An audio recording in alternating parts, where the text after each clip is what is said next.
കൊല്ലത്ത് 73-കാരിക്ക് ക്രൂരപീഡനം.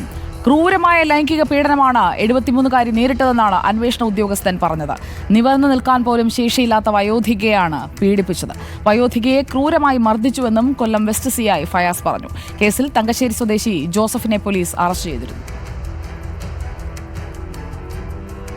വളരെ നമ്മൾ സർവീസിൽ തന്നെ വളരെ റെയറായിട്ടുള്ള ഒരു അനുഭവമാണ്. വളരെ നമുക്ക് പറയുന്ന ഒരു പൈശാചികമായിട്ടുള്ള രീതിയിലാണ് സെറ്റിൽ കിടന്നുറങ്ങിയത്. അവരെ വലിച്ച് തറയിലിട്ടു, അതിക്രൂരമായിട്ടാണ് റേപ്പ് ചെയ്തത്. ഇത് നമുക്ക് മനുഷ്യ മനസ്സാക്ഷിയെ പോലും ഞെട്ടിക്കുന്ന തരത്തിലുള്ള ഒരു അനുഭവമാണ്.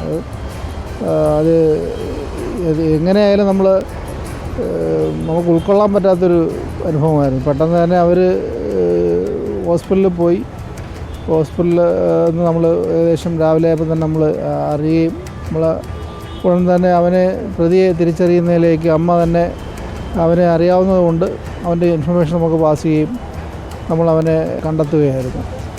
എന്തായാലും വളരെ പൈശാചികമായിട്ടുള്ളൊരു പ്രവൃത്തിയാണ് അവൻ ചെയ്തത്.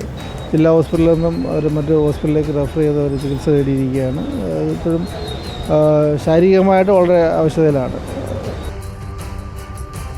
ദിലീപ് ദേവസ്യ നൽകും വിവരങ്ങൾ. ദിലീപ് ദേവസ്യ, നമുക്ക് ഏറ്റവും വിഷമമുണ്ടാക്കുന്ന ഒരു കാര്യത്തെക്കുറിച്ചാണ് ആ പോലീസ് ഉദ്യോഗസ്ഥൻ പറഞ്ഞത്. 73 വയസ്സ് പ്രായമുള്ള നമ്മുടെ അമ്മയോ അമ്മൂമ്മയോ ഒക്കെ ആകാൻ പ്രായമുള്ള ഒരു സ്ത്രീയോടാണ് ഈ ക്രൂരത.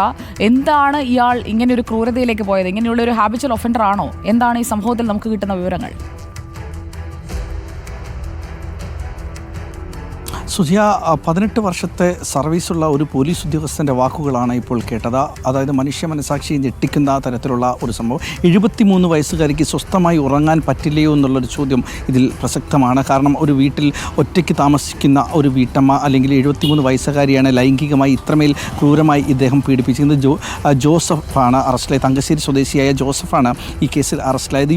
മുമ്പ് ഈ വീട്ടിൻ്റെ, അതായത് ഈ പീഡനത്തിനിരയായ സ്ത്രീയുടെ വീട്ടിന് സമീപത്ത് ജോസഫ് വാടകയ്ക്ക് താമസിച്ചിരുന്നു. അങ്ങനെയാണ് ഈ വീട്ടിൽ ഈ സ്ത്രീ ഒറ്റയ്ക്ക് താമസിക്കുന്നു എന്നുള്ളൊരു വിവരം ജോസഫിന് ലഭിക്കുന്നത്. ഇതിനെ തുടർന്ന് ജോസഫ് കഴിഞ്ഞ ദിവസം പുലർച്ചെ 3 മണിയോടുകൂടി ഇവരുടെ വീട്ടിലേക്ക് എത്തുകയും പിൻവാതിൽ പൊളിച്ച് അകത്ത് കയറുകയുമായിരുന്നു. ഈ സമയത്ത് ഇവരിതൊന്നും അറിയാതെ സെറ്റിയിൽ കിടന്നുറങ്ങുകയോ, ഒറ്റ മുറിയേ ആ വീട്ടിലുണ്ടായിരുന്നുള്ളൂ, ഉറങ്ങുകയായിരുന്ന സ്ത്രീയെ സോഫയിൽ നിന്ന് വലിച്ച് താഴെ ഇറക്കിയ ശേഷം മർദ്ദിച്ചിട്ട് ലൈംഗികമായി പീഡിപ്പിച്ചു എന്നാണ് ആ പരാതി. അതിന് മാത്രമല്ല ഈ സ്ത്രീയുടെ തൊണ്ടയിലും പരുക്കുണ്ട്.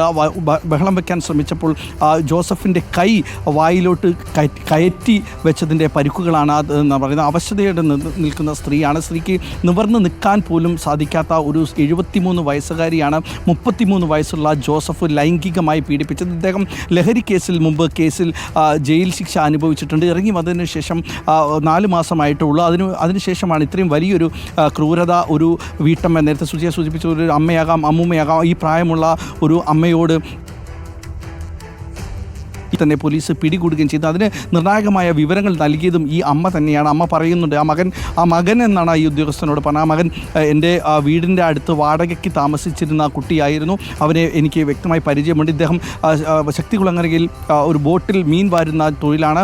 മറ്റു ബന്ധുക്കളായി ഒരു തരത്തിലുള്ള ബന്ധവും ഈ ജോസഫിനുണ്ടായിരുന്നില്ല. അങ്ങനെ ഈ ബോട്ട് ഉടമയുമായി ചോദിച്ചപ്പോൾ ഒരു ദിവസം പണിക്ക് വരും, ആഴ്ചയിൽ ഒരു ദിവസം പണിക്ക് വന്ന് കിട്ടുന്ന പണം മുഴുവൻ കള്ളും കഞ്ചാവുമായി ഉപയോഗിക്കുക എന്നാണ്. മറ്റു ബന്ധുക്കളുമായി ഒരു തരത്തിലുള്ള ബന്ധവുമില്ല. ഇങ്ങനെ ലഹരിക്കടിമയായ ജോസഫാണ് ഈ കൊടും ക്രൂരത കാണിച്ചിട്ട് കേരള മനസാക്ഷിക്ക് പോലും നിരക്കാത്ത വലിയൊരു തെറ്റാണ് ജോസഫ് കാണിച്ചിരിക്കുന്നത്. ഈ അമ്മ ഇപ്പോഴും ചികിത്സയിലാണ്. വലിയ തോതിലുള്ള ശാരീരിക അവശതകൾ ഇപ്പോഴും അവർക്കുണ്ട്. സുജിയ, ക്രൂരപീഡനമാണ് 73-കാരി നേരിട്ടത്. അതേക്കുറിച്ചാണ് ദിലീപ് ഇപ്പോൾ വിവരങ്ങൾ പങ്കുവച്ചത്.